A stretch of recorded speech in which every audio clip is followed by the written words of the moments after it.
Silakan duduk kembali saudara.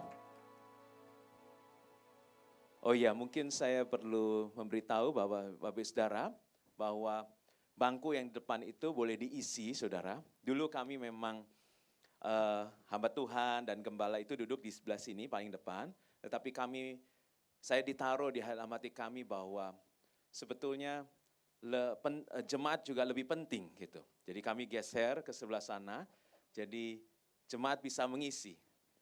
Kalau boleh hari ini, boleh kita praktekkan. Saya percaya malaikat nggak perlu kursi, ya. Ini kursi buat kita, ya. Terima kasih. Mungkin ada lagi yang bisa dengan rendah hati boleh duduk di depan. Yang bagian situ boleh dengan rendah hati ya. Silakan Pak Wiwi, terima kasih. Pak Rudi, Pak Riki, ya. Ini jenderal-jenderal di depan. Ayo silakan, Pak, yang di depan. Tidak dipungut bayaran. Tuhan bilang, marilah mendekat kepadaku. Tadi kan lagunya aja, bawaku mendekat. Saudara, yang paling depan tuh yang paling dekat, saudara ya. Ya, VVIP itu biasa di depan, saudara. Silakan, terima kasih, terima kasih, terima kasih. Ya, nah, shalom Bapak Ibu saudara yang kasih Tuhan. Apa kabar semua? Luar biasa baik tentunya, amin. Ya, semua diberkati Tuhan, amin. Mungkin ada yang keadaannya kurang baik, tapi kita percaya di dalam Tuhan hidup kita akan dipulihkan. Ya, Tuhan sanggup merubahkan keadaan kita menjadi luar biasa baik. Amin. Yes, beri tepuk tangan buat Tuhan Yesus.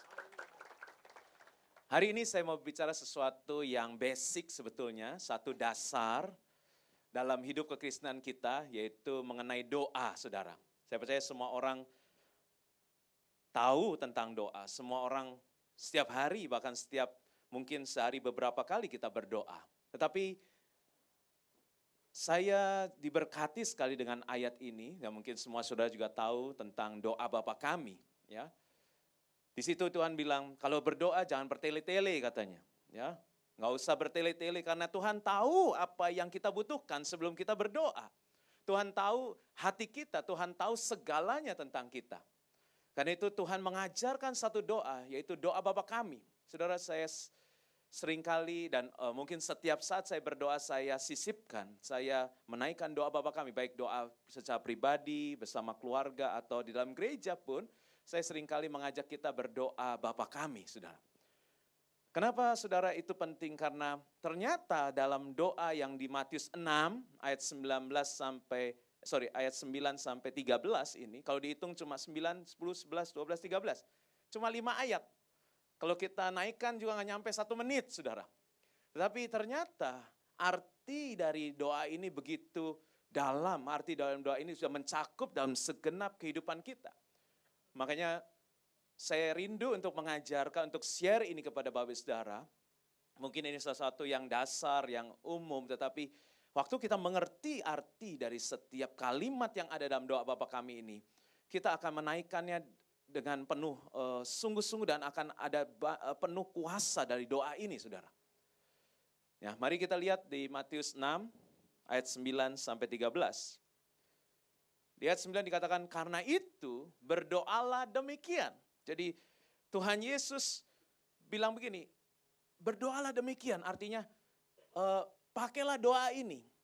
Tuhan mengajarkan, kalau berdoa, doalah demikian gitu. Ya, ikuti kalimat-kalimat ini, ya. Karena kalimat ini sudah mencakup semuanya. Dan kalimat pertama dalam doa itu adalah apa, saudara? Bapa kami yang di surga. Saudara, esensi dari doa itu adalah hubungan, saudara. Esensi dari doa itu adalah satu hubungan. Bahkan kalau kita panggil Bapa kepada satu orang, pasti ada punya hubungan, betul saudara? Kita nggak akan panggil semua orang asal kenal langsung panggil Bapa gitu, saudara ya. Bahkan kalau tiba-tiba ada orang datang kepada saya, ada anak kecil atau mungkin remaja akan datang, panggil saya, Papa, Papa. Saya kaget, saudara, dan saya mesti alert, ya. Ya bapak-bapak di sini kalau tiba-tiba ada orang panggil saudara Papa, saudara mesti cek, jangan-jangan dulu saudara pernah melakukan sesuatu yang salah. Ya, kenapa sekarang ada yang manggil saudara Papa gitu ya? Dan saudara nggak tahu kalau itu anak saudara gitu ya.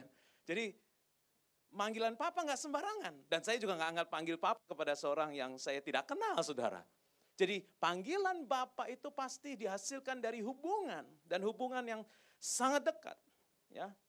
Dan doa ini dibuka dengan satu panggilan yang dihasilkan dari hubungan yang sangat dekat juga. Panggilan Bapa juga menunjukkan bahwa kita bukan anak yatim, saudara. Saudara, saya anak yatim karena tahun 2005 papa saya meninggal dunia, ya. Jadi saya sudah nggak punya papa, tapi ada mama yang bersama dengan kami. Nah, berarti saya anak yatim, saudara. Dan memang rasanya nggak enak menjadi anak yatim. Dulu papa saya itu suka bekerja dan dia hobinya kerja, saudara. Jadi waktu sekolah, kalau nggak salah, saya ingat dia sekolah SMA, setelah SMA dia nggak lanjutkan karena dia langsung bekerja. Dia hobi bekerja. Kami waktu itu dipercayakan sebuah pabrik untuk dikelola oleh papa saya dan dia bilang, Papa mau tinggal di sini aja gitu. Jadi di pabrik itu dibangun rumah gitu, saudara. Jadi dia tinggal di situ karena dia bilang senang banget dengar mesin bunyi katanya. Jadi dia hobinya kerja, saudara. Nah, saudara, pada waktu itu saya belum full time. Kalau saya tentang bisnis, tentang usaha, tentang pekerjaan, selalu saya tanya papa saya karena saya tahu dia pinter, dia ada keahlian lah dalam bisnis, dalam pekerjaan gitu. Jadi enak, saudara, kalau kita punya papa yang kita bisa tanya, saudara.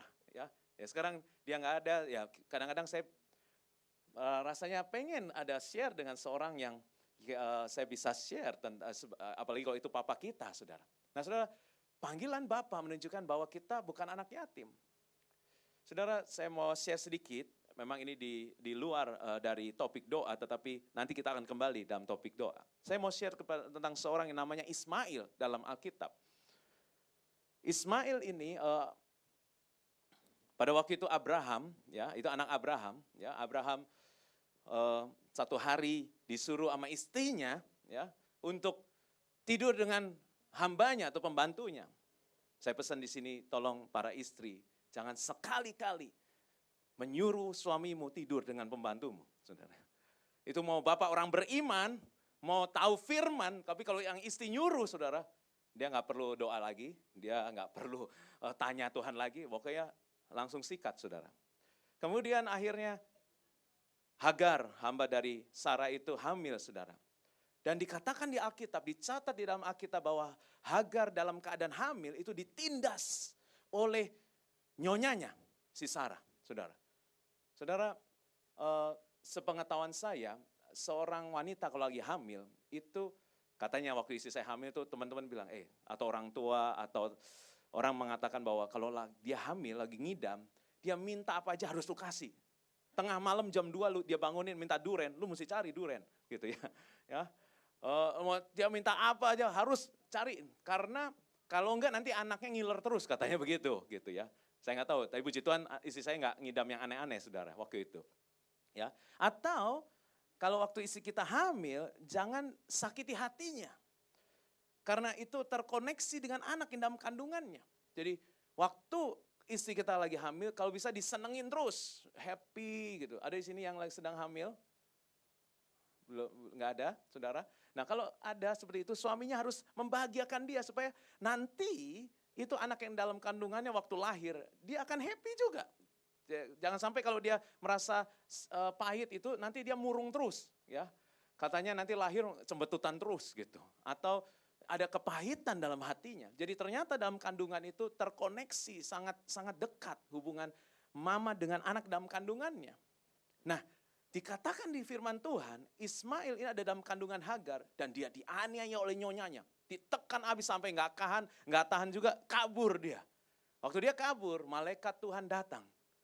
Inilah, saudara, kalau Tuhan sudah janji kepada Abraham, keturunanmu akan kupelihara, keturunanmu akan menjadi bangsa yang besar. Tuhan itu kalau mau janji, walaupun kita manusia bisa salah, tapi Tuhan adalah Tuhan yang tidak pernah tidak menepati janjinya. Dia harus menepati, dia pasti menepati janjinya. Jadi dia hampiri, dia datang kepada Hagar dan dia katakan, Hagar, aku tahu kamu dianiaya. Loh, Tuhan aja sampai tahu, saudara. Berarti itu penganiayaan begitu kejam, begitu berat, saudara. Tapi Tuhan bilang, pesan kepada Hagar, kembalilah kepada nyonyamu dan biarkan kau dianiaya. Jadi nggak cuma kembali dan dikasih pesan bahwa biarkan kau dianiaya oleh nyonyamu. Berarti itu penganiayaan yang sangat berat buat Hagar, saya percaya. Dan akhirnya dia taat, saudara. Hagar kembali dan benar dianiaya.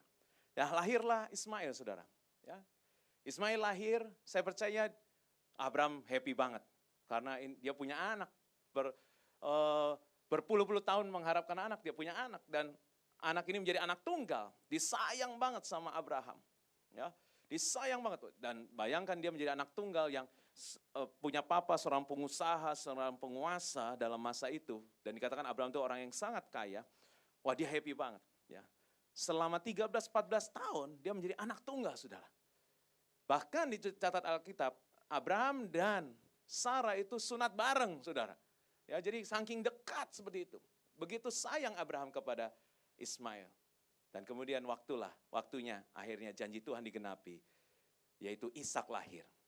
Saudara, nggak mudah seorang kakak yang tadinya anak tunggal, tiba-tiba ada anak yang lahir dan akhirnya ini adalah pewaris tunggal.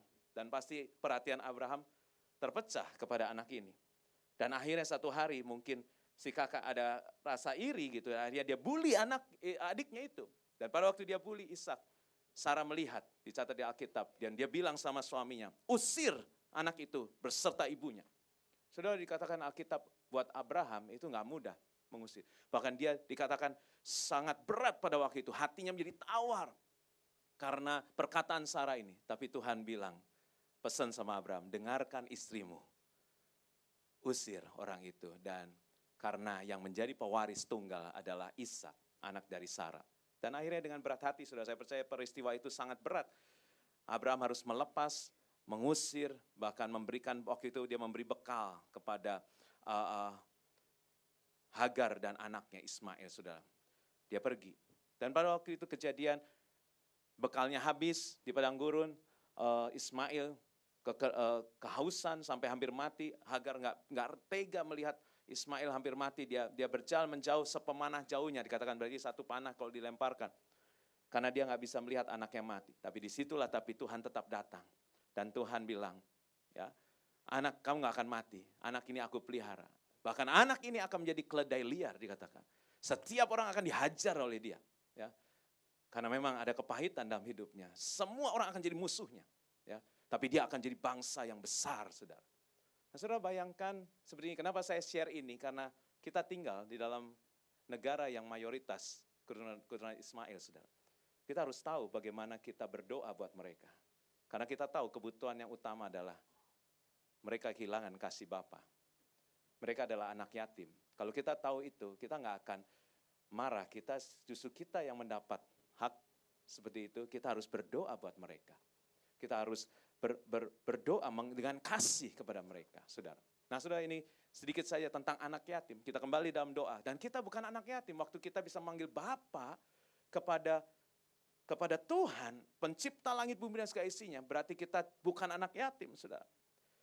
Dan memang di dalam doa ini ada unsur permintaan, saudara. Makanya kita nggak minta sesuatu sama orang yang tidak kita kenal. Saudara, anak saya punya 2 orang anak, ya, yang laki dan perempuan. Kami berdua suami istri mengasihi kedua anak itu. Tapi kata orang itu anak perempuan tuh atau papa tuh lebih dekat sama anak perempuan. Mama lebih dekat anak laki gitu ya. Karena kebetulan sepasang kan. Jadi akhirnya kebetulan anak yang laki saya harus study di luar negeri, jadi tinggal di rumah kan tinggal yang perempuan. Jadi saya berusaha, kan katanya dekat gitu ya. Jadi saya sayang banget sama anak ini, ya. Saya dekat banget, ya. Saya pengen dia tuh kalau pulang cari papa, atau pokoknya kalau saya ini di WhatsApp, papa di mana? Tapi nggak pernah, saudara. Ya. Nggak pernah. Dia kalau ulangan itu, saudara, anak saya yang perempuan ini benar-benar rajin, saudara. Ya, nggak tahu turun dari mana, gitu ya. Rajin banget. Sangat tanggung jawab, nggak perlu disuruh belajar. Dia yang komit, bahkan kita yang bilang udah stop, belajarnya stop gitu. Kita yang bilang stop, karena dia sangat suka belajar, ya. Jadi dia sangat tanggung jawab. Nih hari Minggu gini sudah cepat minta pulang, karena dia besok ada ulangan, besok ada PR, dia nggak tenang sudah. Ya padahal kami kadang-kadang dia harus ikut kami untuk pelayanan dan sebagainya. Tapi dia udah, ini dia nggak tenang sudah. Nah, setiap malam kita, besok ulangan apa? Papa doain ya. Papa tumpang tangan doain. Besok pagi-pagi, saya bangun pagi-pagi, saya peluk dia, saya urapi, dia berangkat. Tapi setiap dia habis ulangan, nggak cari saya.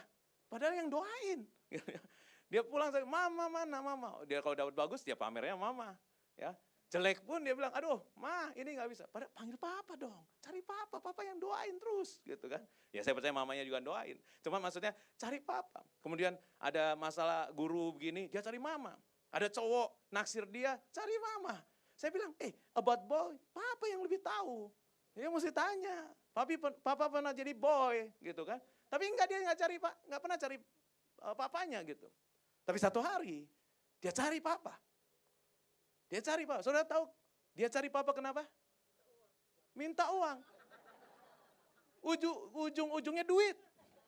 Kalau dia butuh duit, pasti cari saya. Papa di mana? Papa pulang jam berapa? Aduh, kalau ketemu juga di mana? Aduh, papa dia peluk saya. I know that. Kamu butuh duit. Kamu mau beli apa?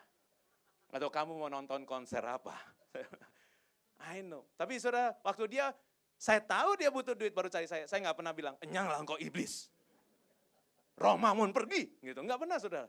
Saya tetap peluk dia. Dan saya tahu, I'm protector dan provider dalam family. So memang dia harus cari saya.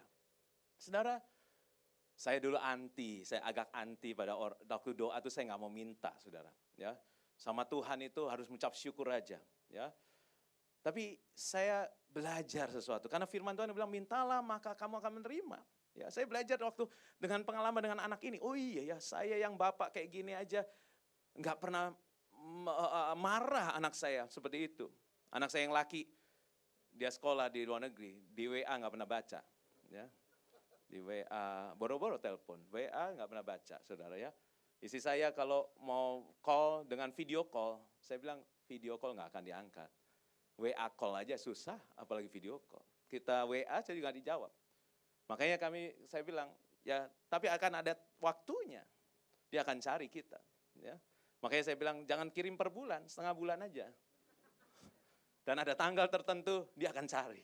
Saudara, papa di mana? Pada waktu itu saya juga nggak hardik dia. Kamu ini iblis.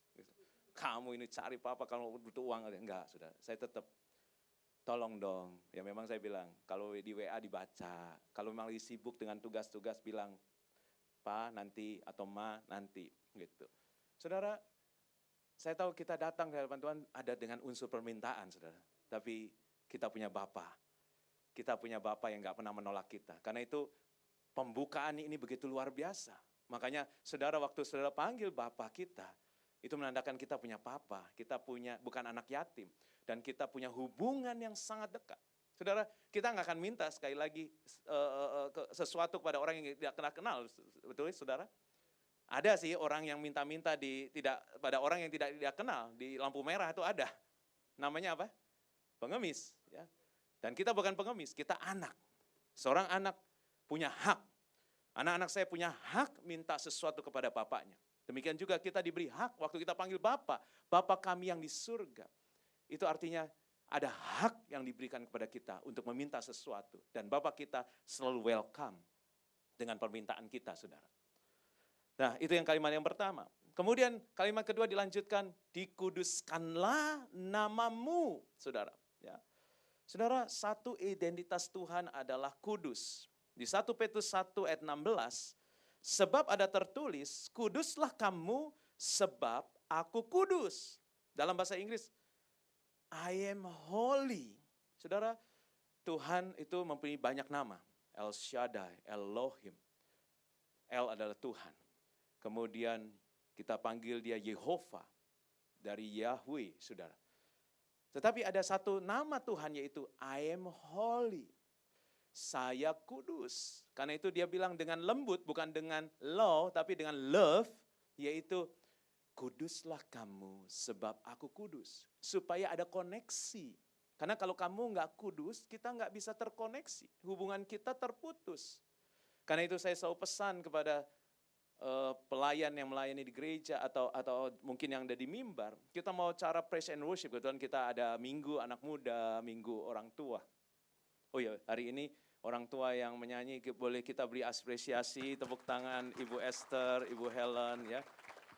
Saya mau lebih banyak lagi ibu-ibu dan bapak-bapak tentunya untuk di depan, untuk tim praise and worship. Nah saudara, Dari sini saya pesan pada anak muda, kamu mau pakai gaya apapun it's okay.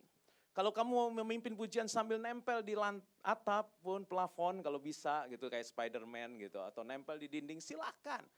Mau gaya apapun it's okay. Tetapi esensinya tetap kekudusan. Kamu mau pakai pakaian gimana yang penting ya sopan saudara. Mau gaya gimana yang penting kudus. Saudara kita nggak bisa pungkiri. Saudara gereja tidak menghakimi orang. Tetapi tetap esensi dari gereja adalah kudus, holy. Karena Tuhan bilang, kuduslah kamu sebab aku kudus. Kalau kamu gak kudus, aku gak bisa koneksi dengan engkau. Hubungan kita terputus, saudara. Makanya kita mesti belajar dengan seorang yang namanya Yusuf, saudara. Dia menurut saya dia orang yang lari dari dosa. Bukan lari dari kenyataan ya, lari dari dosa. Ya satu hari dia di rumah, dia menjadi hamba di rumah Potifar, seorang bangsawan Mesir. Dan si istri dari Potifar itu naksir berat sama Yusuf. Ya, dia pengen selingkuh dengan Yusuf. Ya, tiap hari dia rayu, ucup gitu ya. Tapi Yusuf ini luar biasa. Tapi akhirnya dia berpikir, gua akan kondisikan. Tante Poti berpikir, gua akan kondisikan supaya dia nggak bisa nolak. Ya, akhirnya satu hari sang suami, Om Potinya lagi mungkin tugas disuruh oleh Firaun ke negara lain. Akhirnya dia kumpulkan pembantu, dia bilang, kamu beli sate di Kuwait, kamu beli rokok di Irak, mungkin gitu ya, biar lama gitu ya. Kemudian setelah itu dia pastilah, saudara, kalau dia udah kondisikan, dia pakai baju yang paling tipis, saudara. Dan kemudian dia mulai panggil, cup, sini cup, gitu ya. Panggilan mesra gitu, cup, gitu ya. Tolong dong, tante ini kok rasanya nggak enak nih sini ya. Coba gitu. Saudara, pada waktu itu Yusuf saya percaya nggak bahasa roh. Kalau dia bahasa roh, sikara laba. Atau dia doa bahwa kami juga enggak, saudara. Dia nggak perlu doa lagi, dia harus lari. Harus lari, saudara. Nggak ada kita yang kebal dari dosa, saudara. Pendeta pun bisa jatuh, saudara. Makanya kita nggak perlu bahasa roh lagi. Kalau kayak udah ada di depan mata seperti itu, ada wewe gombel, ada kuntilanak, saudara. Kita mesti lari menjauh. Dan itu lari, tolong jangan lari di tempat. Apalagi lari di tempat atau lari ke dalam, itu salah lagi, saudara. Lari keluar, saking dia lari, saudara, langsung direnggut sama Tante Poti, saudara. Direnggut bajunya, dia lepaskan, dia benar-benar, dia lepaskan, dia lari sampai akhirnya bajunya ketinggalan di tangan Tante Poti. Makanya dia akhirnya teriak-teriak, dia bilang, lihat, dia bilang sama suaminya, lihat nih aku pegang baju karena dia mau memperkosa aku. Dia berkatakan seperti itu. Dan akhirnya Yusuf masuk penjara. Saudara, kudus, holy, itu gak bisa ditawar. Ya, kuduslah kamu karena aku kudus, kata Tuhan. Tapi bukan dengan sesuatu, ini dengan kasih. Tuhan bilang, please, holy, because I'm holy. Kalau enggak, kita gak bisa terkoneksi. Gitu. Makanya Tuhan mau ada like father, like son. Kita ini anak Tuhan. Saudara, kekristenan itu bukan agama, saya selalu ingatkan ya dari mimbar ini. Kekristenan itu adalah sebutan Kristos. Kristos itu, jadi Kristen itu dari Kristos. Kenapa ada sebutan Kristos? Kristos itu adalah pada waktu itu Yesus sangat terkenal. Orang baik lah, walaupun kalau orang yang gak percaya dia Tuhan, dia percaya ini orang baik, guru, punya hikmat. Tiba-tiba dia disalibkan, gak salah apa-apa dia disalibkan, berarti heboh. Heboh itu di Timur Tengah pada waktu itu. Tentara Romawi menyalibkan orang yang tidak bersalah kan seperti itu. Kemudian gak cuma heboh itu, pada hari ketiga bangkit lagi. Hilang mayatnya, berarti itu heboh banget. Setelah itu saudara, mereka dengar juga bahwa Yesus itu naik ke surga. Wah pasti terkenal sekali kan. Nah karena terkenal juga mereka melihat. Tapi ini setelah Yesus naik ke surga, tiba-tiba ada satu kelompok bisa berbahasa yang baru, Pentakosta pada waktu itu. Kemudian kelompok ini kok gaya hidupnya persis Yesus, persis Kristus itu. Makanya mereka memberi sebutan Kristos. Kelompok ini Kristos. Makanya akhirnya sekarang jadi Kristen, saudara. Saudara, jadi ini komunitas yang persis sama Yesus. Nah saya berdoa buat kita semua juga keluar dari ruangan ini, biar dunia bisa melihat, wah mirip banget. Memang ini orang mirip banget dengan Kristus. Jangan sampai kita keluar dari ruangan ini, aduh mirip banget sama setan. Ya, aduh itu orangnya kalau ngeliatin gue dari atas sampai bawah, kayak setan banget. Bahkan setan pun kalah.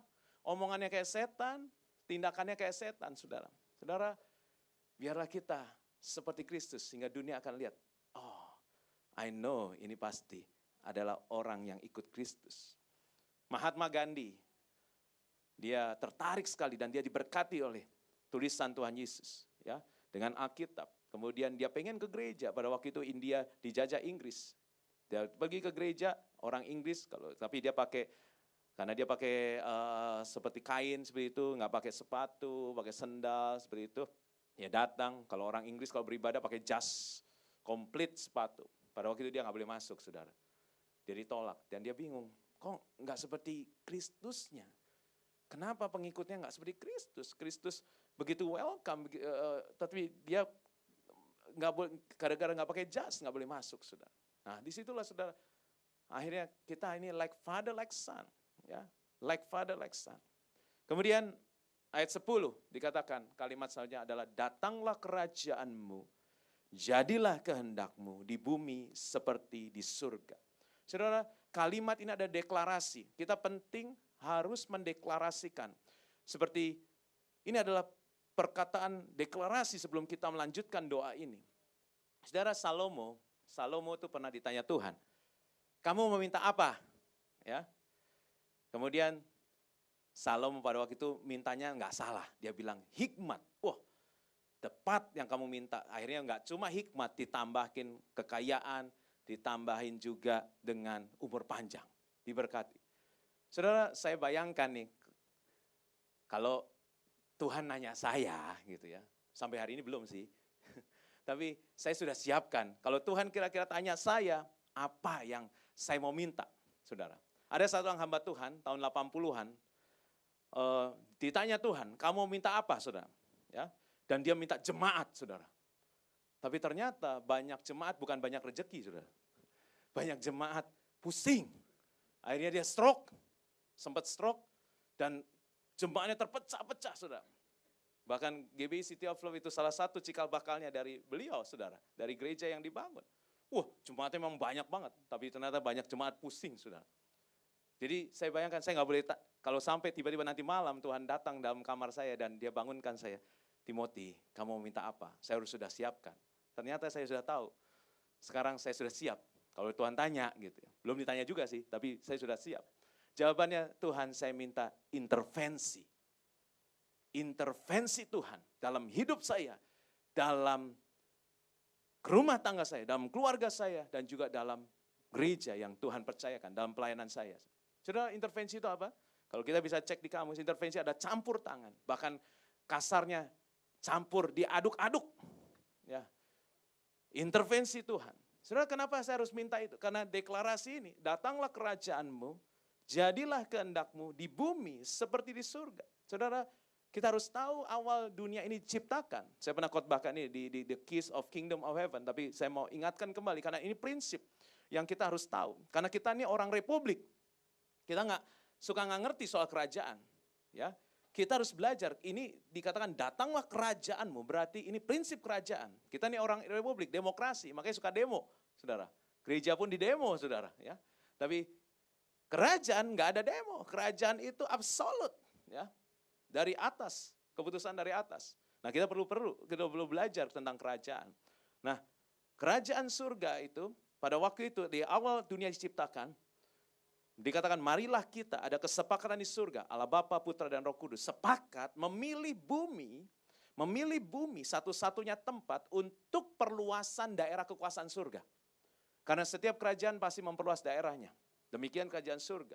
Jadi pada waktu itu Allah dan Tuhan Yesus dan Roh Kudus sepakat kita pilih bumi. Makanya kita nggak perlu pergi ke Mars, saudara. Karena hanya bumi yang menjadi daerah perluasan dari surga. Kingdom expansion, saudara.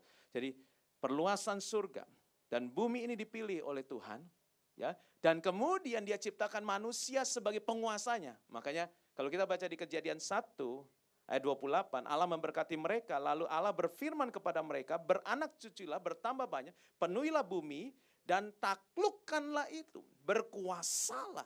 Saudara, kita manusia diberikan kuasa atas bumi ini. Untuk bukan menguasai orang lain, bukan menguasai manusia yang lain, tapi menguasai ciptaan yang lain. Seperti tumbuh-tumbuhan, hasil bumi, binatang, dan sebagainya. Semua diserahkan oleh manusia. Nah ini, sekali lagi Tuhan kalau sudah ngomong, Tuhan kalau udah janji, tidak akan Dia ingkari. Dia tidak akan langgar perjanjian itu. Jadi dia sudah menyatakan, berfirman, berkatakan bahwa bumi aku serahkan pada manusia. Segala sesuatu yang ada di bumi ini keputusan manusia. Aku nggak boleh ikut campur. Semua ini bumi sudah diserahkan total kepada manusia.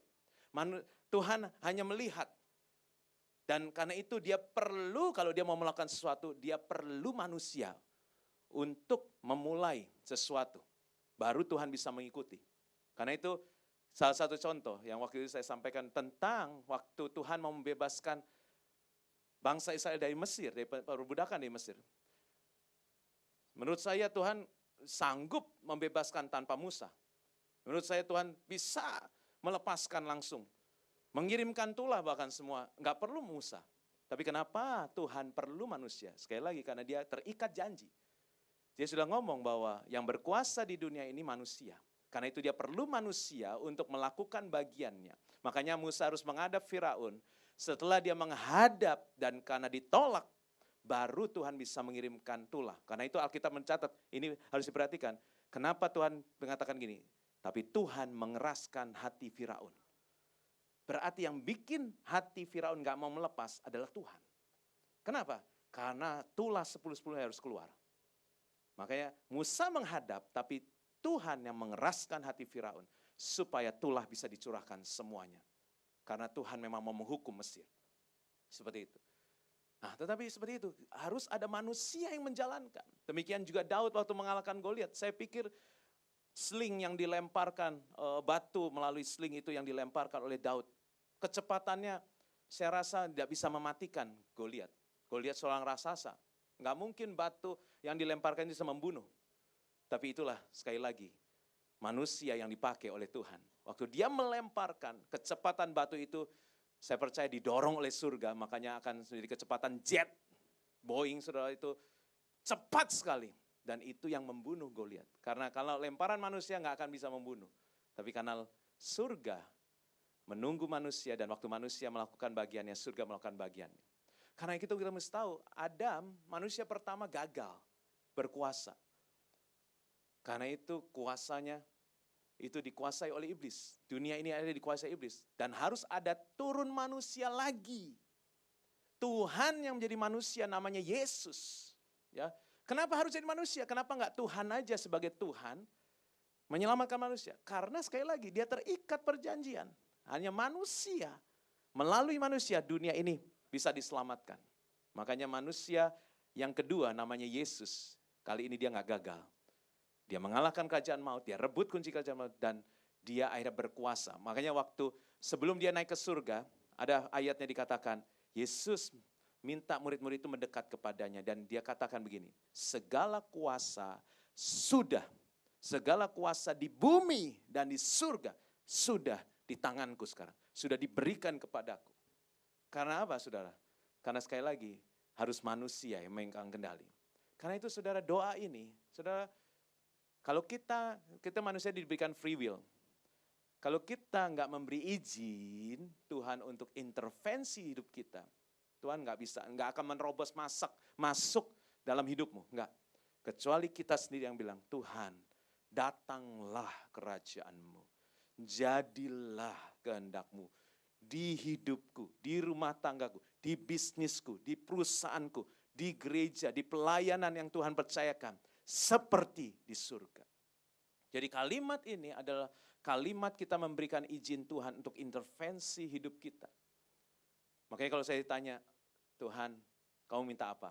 Intervensi. Karena saya percaya kehendak Tuhan itu yang terbaik. Walaupun kadang-kadang kita belum tentu setuju dengan kehendak Tuhan. Tapi kehendak Tuhan saya percaya tidak pernah salah. Nah, kemudian dan saya percaya gereja ini selalu mengalami intervensi Tuhan. Ya, saudara. Saya bisa ceritakan banyak, tapi mungkin saya nggak layak mungkin saya untuk menyampaikan di mimbar ini, tapi saya bisa melihat banyak hal Tuhan intervensi. Karena saya tahu, saya adalah sebagai pemimpin, saya bilang Tuhan silahkan intervensi gereja. Ini gerejamu, intervensi gerejamu. Nah, kemudian kita masuk dalam, berikanlah kami pada hari ini makanan kami yang secukupnya. Saudara, makanan berbicara kebutuhan. Manusia kalau nggak makan mati, sudah. Tetapi ingat, tubuh ini nggak cuma tubuh, tapi ada tubuh, jiwa, dan roh. Di dalam jiwa ada pikiran, perasaan, kehendak. Kemudian tubuh, jiwa, roh dibagi dua, jasmani dan rohani, saudara. Saudara, nggak cuma jasmani yang perlu dikasih makan, rohani juga perlu dikasih makan, saudara. Kita seringkali nggak balance. Kata kuncinya balance, saudara. Makanya di Alkitab ditulis, dari zaman perjanjian lama, surga sudah kirim SMS. Sudah kirim WA. WA yang pertama di zaman Daniel, saudara. Tiba-tiba ada message, ada WA, ada SMS dari surga. Di tembok lagi tulisnya. Mene tekel ufrasim. Saudara. Nggak ada yang bisa baca. Maksudnya mereka bisa baca tapi nggak bisa mengartikan. Kemudian ada Daniel, orang yang berhikmat, diurapi Tuhan. Dia artikan. Dia bilang, arti mene tekel ufrasim. Bahwa Tuanku ditimbang terlalu ringan. Timbangan, balance, nggak balance. Dan saudara, pada waktu itu malam itu juga disudahi pemerintahan Belsyazar. Saudara, berarti kita akan ditimbang, saudara. Balance enggak rohanimu dan jasmanimu? Kebanyakan orang hanya memikirkan hal yang jasmani, kurang memikirkan hal yang rohani. Saudara. Padahal hal yang rohani harus balance dengan yang jasmani. Nah, kalau kita berbicara, kita minta makanan yang secukupnya. Mari kita lihat dulu, yang jasmani juga harus secukupnya. Karena segala sesuatu yang berlebihan akan dibuang. Betul nggak, saudara? Segala sesuatu yang berlebihan tidak ada gunanya. Betul? Halo? Segala sesuatu yang berlebihan akan terbuang. Contohnya tubuh ini, saudara. Sebetulnya tubuh ini nggak perlu makan sebanyak-banyaknya. Setuju dengan saya? Tapi secukupnya saja. Karena kalau yang segala sesuatu yang berlebihan akan terbuang. Saya dulu, ukuran celana saya itu 32, saudara. Ya, sekarang memang jadi 30, cuma waktu 32, saya pikir saya sudah beli yang tepat kan, tetapi ternyata banyak kelebihan. Kelebihannya di sini, saudara. Ada yang lebih. Saya bilang, kok ini berlebihan? Ukuran saya 32, tapi kok berlebihan? Gitu ya. Saudara, padahal fungsi tubuh ini, dia bisa membuang segala sesuatu yang gak perlu. Cuma karena saking kebanyakan yang berlebihan, gak sanggup tubuh itu membuang. Makanya akhirnya jadi endapan, saudara. Nah, saya nggak mau. Ini ada yang salah pasti. Ini ada yang salah. Kenapa size saya 32 tapi ada yang lebih dari size saya. Makanya saya coba tidak berlebihan sekarang. Makan yang secukupnya, saudara. Makanya kita bisa lihat Yesus. Yesus dalam Alkitab selalu suka ngajak makan, betul? Sakius turun dari pohon, aku mau makan di rumahmu. Dia pesan sama, sebelum perjamuan terakhir, cari tempat kita makan bareng. Saya pikir Tuhan kok senang makan ya. Tapi saya nggak pernah lihat gambar Tuhan Yesus disalibkan, perutnya segini, saudara. Nggak ada, saudara. Saya percaya itu waktu dia harus ditusuk lambungnya, itu akan membal, saudara. Waktu dia terlalu gemuk, gitu, saudara, nggak bisa masuk. Saudara, bahkan saya sekarang punya foto atau gambar Tuhan Yesus disalib, itu six pack, saudara.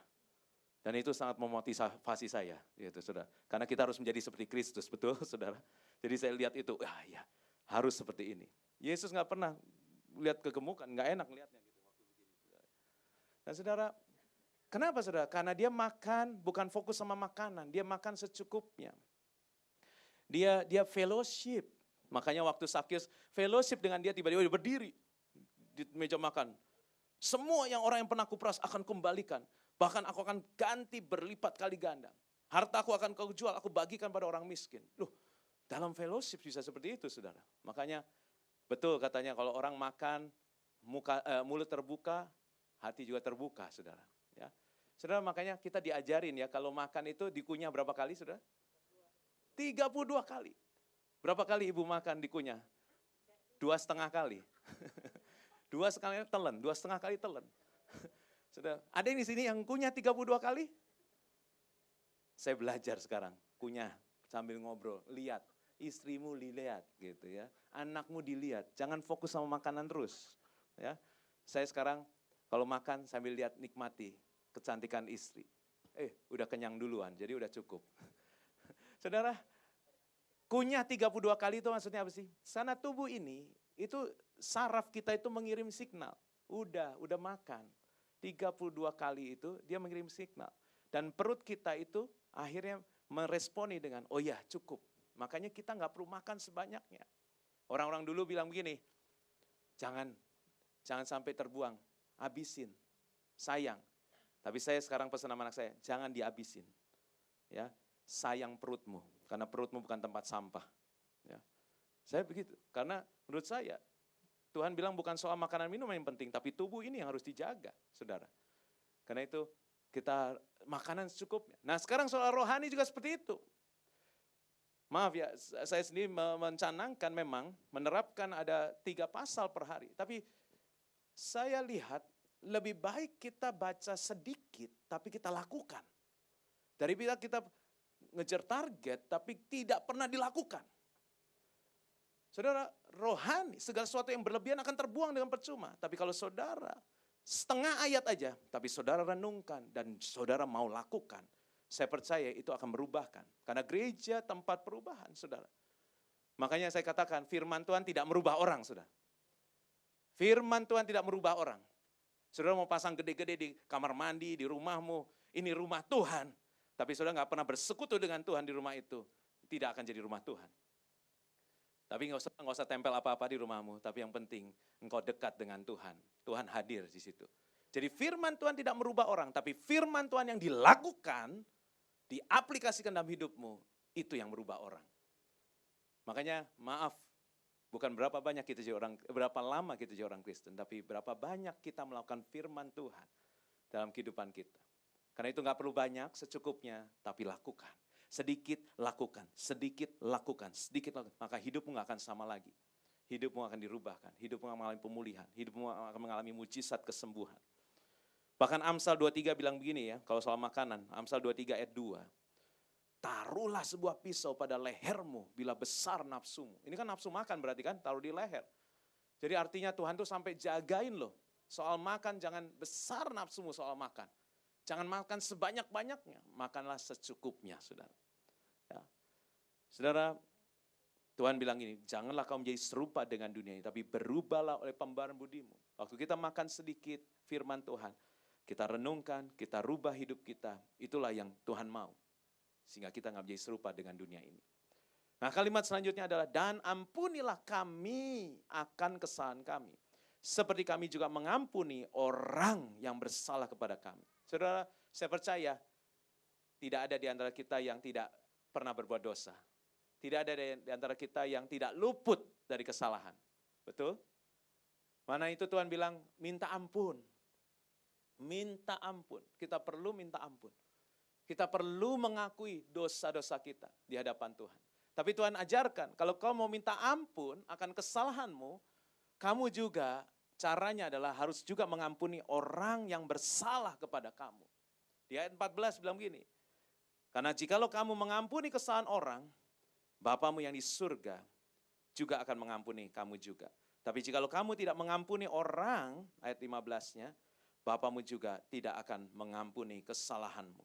Saudara, kita harus mengampuni orang yang bersalah pada kita. Kita harus mengampuni orang yang mungkin menyakiti hati kita. Karena kita perlu minta ampun buat diri kita. Kita nggak luput dari kesalahan, kita nggak luput dari dosa. Makanya kita perlu minta ampun. Caranya apalah? Kita harus mengampuni orang yang bersalah pada kita. Ada satu, di dalam Alkitab ada 2 orang, pada waktu itu dia mengatakan, Tuhan ampuni mereka karena mereka nggak tahu apa yang mereka perbuat. Yang satu lagi mengatakan, jangan tanggungkan dosa ini kepada mereka. Artinya sama, saudara. Kita tahu itu siapa? Yesus, betul. Tapi ada satu orang lagi, ya, satu orang manusia. Mari kita buka di Kisah Para Rasul 7 ayat 55 dan ayat 60. Kisah Para Rasul 7 ayat 55 dan 60. Tetapi Stefanus yang penuh dengan Roh Allah, Roh Kudus, menatap ke langit, lalu melihat kemuliaan Allah dan Yesus berdiri di sebelah kanan Allah. Ayat 60-nya, sambil berlutut dia berseru dengan suara nyaring, Tuhan, janganlah tanggungkan dosa ini kepada mereka. Dan dengan perkataan itu meninggallah ia. Saudara, artinya Tuhan ampuni mereka. Jangan tanggungkan dosa ini kepada mereka. Ini sesuatu yang luar biasa. Dan ternyata kita kalau baca kembali ke ayat 55. Kembali ke ayat 55. Firman Tuhan bilang begini. Tetapi Stefanus yang penuh dengan Roh Kudus menatap ke langit. Lalu melihat langit terbuka, melihat kemuliaan Allah. Dan Yesus, Apa saudara? Berdiri di sebelah kanan Allah. Saya waktu baca ini salah cetak ini. Karena kita search, Yesus nggak pernah berdiri di sebelah kanan Allah. Yesus itu duduk di sebelah kanan Allah. Search coba di Alkitab saudara. Kalau saudara search, Yesus duduk di sebelah kanan Allah akan banyak. Ada beberapa keluar. Tapi Yesus berdiri cuma ada di ayat ini. Tetapi saya baru tahu ternyata memang Yesus harusnya duduk. Tapi kali itu dia harus berdiri. Saudara, kalau tiba-tiba pas Pampres masuk ruangan, maaf Pak saya interupsi, karena Bapak Presiden Pak Jokowi mau ikut dalam ibadah di City of Love gitu ya. Saya percaya kita nggak usah disuruh kita ngapain? Bangkit berdiri saudara. Kenapa? Kita menghormati. Dan saudara itu yang Tuhan Yesus lakukan. Dia di surga, dia nggak cuma duduk, tapi kali ini dia harus berdiri. Dia standing ovation terhadap Stefanus. Karena orang ini waktu dianiaya dia mengatakan, ampuni mereka Tuhan. Jangan tanggungkan kepada mereka dosa ini. Artinya apa? Saudara, kalau Yesus, kita bangga sama Yesus udah biasa ya. Tapi kalau Yesus hormati kita, itu luar biasa. Bagaimana caranya? Kalau kita mau mengampuni orang yang bersalah pada kita. Saudara. Karena itu Tuhan sampai kasih warning, kasih standar. Kalau engkau minta ampun, ampuni dulu. Ampuni segala kesalahan kami seperti kami juga mengampuni orang yang bersalah pada kami.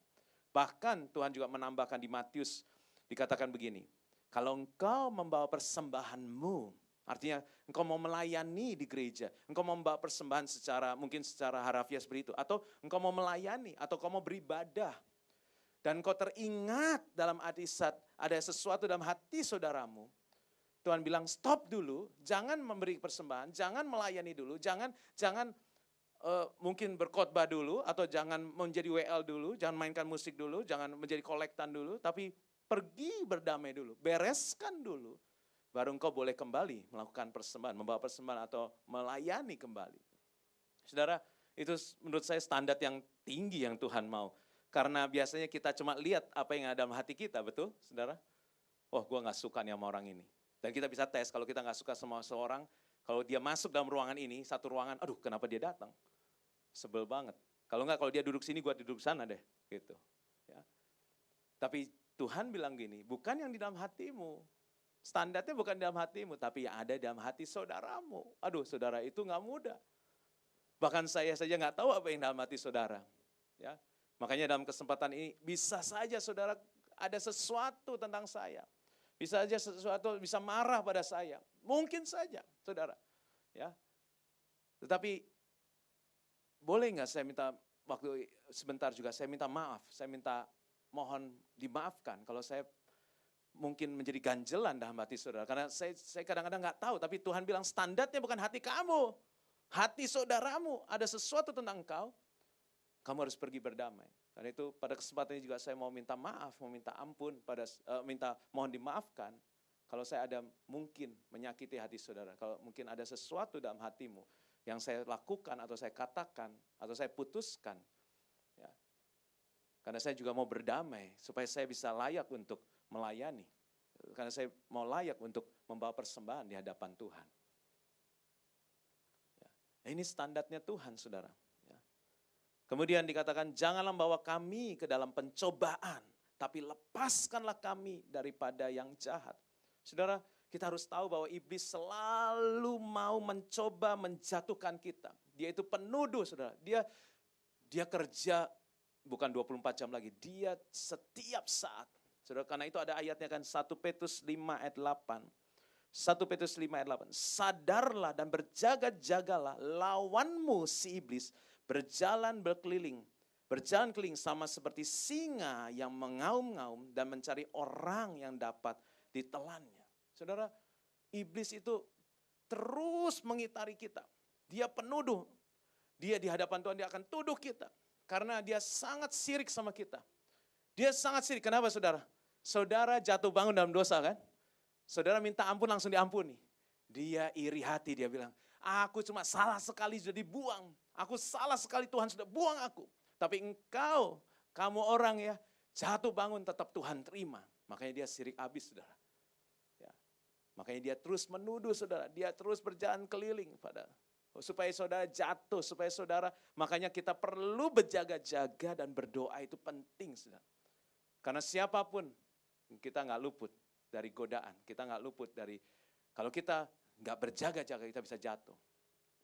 Saudara, makanya saya selalu ingatkan pada jemaat, iblis nggak bisa lihat hati kita, saudara. Tapi iblis bisa lihat muka kita, saudara. Sama saya bisa ngelihat saudara. Tapi iblis nggak bisa lihat hati loh, saudara. Tuhan yang bisa ngelihat hati. Tuhan bilang, manusia melihat rupa, tapi aku melihat hati. Tuhan bisa lihat hati, tapi iblis nggak bisa. Terbukti ya, saya sering ingatkan bahwa Kain itu pembunuh pertama. Waktu dia mau membunuh Habil, dia punya rencana yang, saya rasa itu belum punya rencana pada waktu itu. Tapi dia cuma iri hati, dia kesal. Kemudian Tuhan bilang sama Kain, Kain, hati-hati. Kenapa mukamu muram? Iblis lagi ngeliatin kamu. Ya, dosa sudah mengintip di depan pintu. Karena dosa nggak bisa masuk sudah dalam hidup kita, nggak bisa. Kecuali saudara yang mengajak dia masuk. Ya. Karena itu saudara, Tuhan warning sama Kain. Kain, hati-hati mukamu muram. Ibu-ibu, bapak-bapak, jangan cembetut. Senyum, coba bisa senyum nggak saudara? Kayaknya tetap nggak bisa ya, Bapak Ibu. Pandangan saudara menakutkan loh saudara. Ya, saudara senyum. Tuhan tahu saudara bagaimana menghalau dosa, senyum. Senyum, karena iblis nggak bisa ngelihat hatimu, tapi bisa lihat mukamu. Makanya saya selalu ingatkan ya, kadang-kadang orang kok takut, di kuburan takut, rumah duka takut, ke toilet sendiri gitu ya. Kamar mayat takut. Saudara, justru paling tenang tidur di kuburan. Karena orang sudah mati semua, termasuk iblis gak suka sama orang mati. Iblis cari orang hidup. Ngapain dia sama orang mati? Udah bablas. Udah nggak waktu. Justru yang hidup. Apalagi yang Kristen, itu dia cari. Makanya iblis itu paling banyak di gereja. Biasanya di sebelah Asyir, tapi bukan Asyirnya iblis ya. Dia selalu jadi penerima tamu, greeter, ya. Jadi dia ngeliatin saudara, ya. Apalagi depan lift tuh, ya. Karena di depan lift itu masih tersendiri, kan belum ketemu pendeta, ya. Jadi itu apa adanya. Keluar dari lift kalau ada yang marah, tapi luar biasa loh. Waktu ketemu pendeta berubah langsung, shalom, langsung berubah gitu. Padahal dia lagi cengkel, keluar lift juga mau digandeng, nggak usah gandeng-gandeng. Gitu ya. Nah disitulah iblis, ini dia temen gue tunggu hari ini dia lagi marah, kelihatan dari mukanya. Ini dia lagi ngajakin gue ikut, saudara. Itu seperti Kain, karena dia mukanya muram, hati-hati Kain, kamu lagi diincer, dilihat, dosa lagi ngintip. Tapi karena dia nggak mau berubah, nggak mau tersenyum, memang susah ya senyum ya, kalau lagi ada beban ya. Tapi makanya Tuhan bilang bersukacitalah, mengucap syukur dalam segala hal, ya, bersukacitalah. Ya, saudara, belajar bersukacita walaupun kayaknya nggak ada dasar untuk bersukacita, mengucap syukur walaupun nggak ada. Jadi supaya apa? Lawanmu si iblis itu pergi, dia nggak doyan sama kamu. Tapi waktu kamu marah, kamu cembetut, saudara, dia doyan banget. Dia ikut masuk ibadah, saudara. Makanya iblis itu nggak pernah melarang saudara beribadah. Tidak pernah menghalangi saudara beribadah. Malah dia bilang, pergi ke gereja. Kalau enggak, pendeta lu akan datang, lebih repot gua. Kalau lu sampai dikunjungi, lu dilayani, didoain. Terus tim doain kamu, karena kamu enggak ke gereja, lebih susah gua nembus. Tapi pergi gereja, jangan sampai enggak gereja. Cuma di gereja, enggak usah dengerin. Ngapain tuh pendeta ngomong apa? Tahu apa dia? Ya. Kelakuannya juga belum tentu kan seperti itu. Jadi saudara mulai dibikin bimbang. Jadi kalau saudara sekarang lagi bimbang, hati-hati. Itulah di sebelahmu ada siapa. Apalagi yang ngantuk di belakang-belakang. Makanya saya bilang duduk di depan. Saudara kalau merasa ngantuk di sini, itu iblis lagi kipas. Kipasin saudara. Makanya kok enak ya, kok rasanya ngantuk banget. Waduh, gue pengen denger firmannya, tapi mataku berat banget. Itu lagi dikipasin. Langsung tengking, dalam nama Tuhan Yesus, pergi gitu saudara. Saudara benar, saudara waktu saudara cembetut itu, bahkan saya dulu kasih tahu lagunya gitu ya. Waktu saudara cembetut itu ada lagunya saudara. Lagunya adalah mari masuk, masuk hatiku.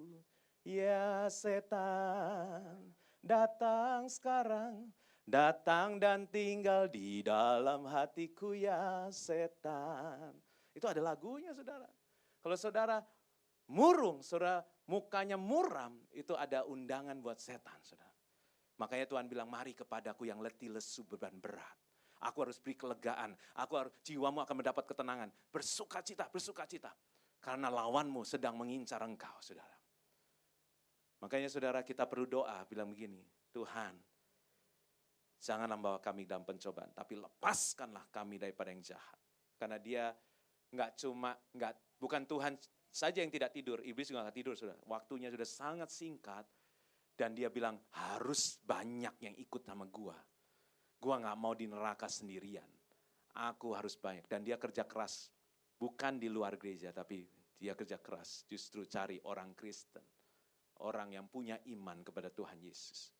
Karena buat dia itu keberhasilan dia, saudara. Karena itu kita harus tahu ini. Makanya jangan kita minta sama Tuhan. Artinya kita nggak mau kita masuk dalam pencobaan. Kita nggak mau dilepaskan daripada yang jahat. Dan terakhir, kalimat terakhir. Ini kalimat penutup. Karena pengakuan kita, karena engkaulah yang mempunyai kerajaan. Saudara sekali lagi ini adalah kerajaan surga. Kerajaan itu milik Tuhan Yesus. Tuhan yang punya. Kerajaan itu milik Tuhan. Dan kuasa juga milik Tuhan. Dan kemuliaan sampai selama-lamanya adalah milik Tuhan. Jadi kita punya hubungan, kita bisa minta kepada seorang yang pasti bisa memberikan ini semua. Karena dia Tuhan yang punya kerajaan, dia Tuhan yang punya kuasa, dia Tuhan yang punya kemuliaan, saudara. Kita nggak salah alamat. Asalkan kita mau, mari, apa yang dalam doa ini kita lakukan dalam kehidupan kita. Boleh saya mengajak kita menaikkan doa Bapa kami sama-sama? Ya, kita bagi berdiri, saudara. Kita akan naikkan doa Bapa kami ini, setelah itu saya selesai. Di depan juga ada, mari kita naikkan bersama-sama. Bapa kami yang di surga, dikuduskanlah namamu, datanglah kerajaanmu, jadilah kehendakmu di bumi seperti di surga. Berikanlah kami pada hari ini makanan kami yang secukupnya. Dan ampunilah kami akan kesalahan kami, seperti kami juga mengampuni orang yang bersalah kepada kami. Dan janganlah membawa kami ke dalam pencobaan, tapi lepaskanlah kami daripada yang jahat. Karena Engkau yang punya kerajaan dan kuasa dan kemuliaan sampai selama-lamanya. Mari yang percaya katakan, amin. Silakan duduk kembali saudara, saya kembalikan pada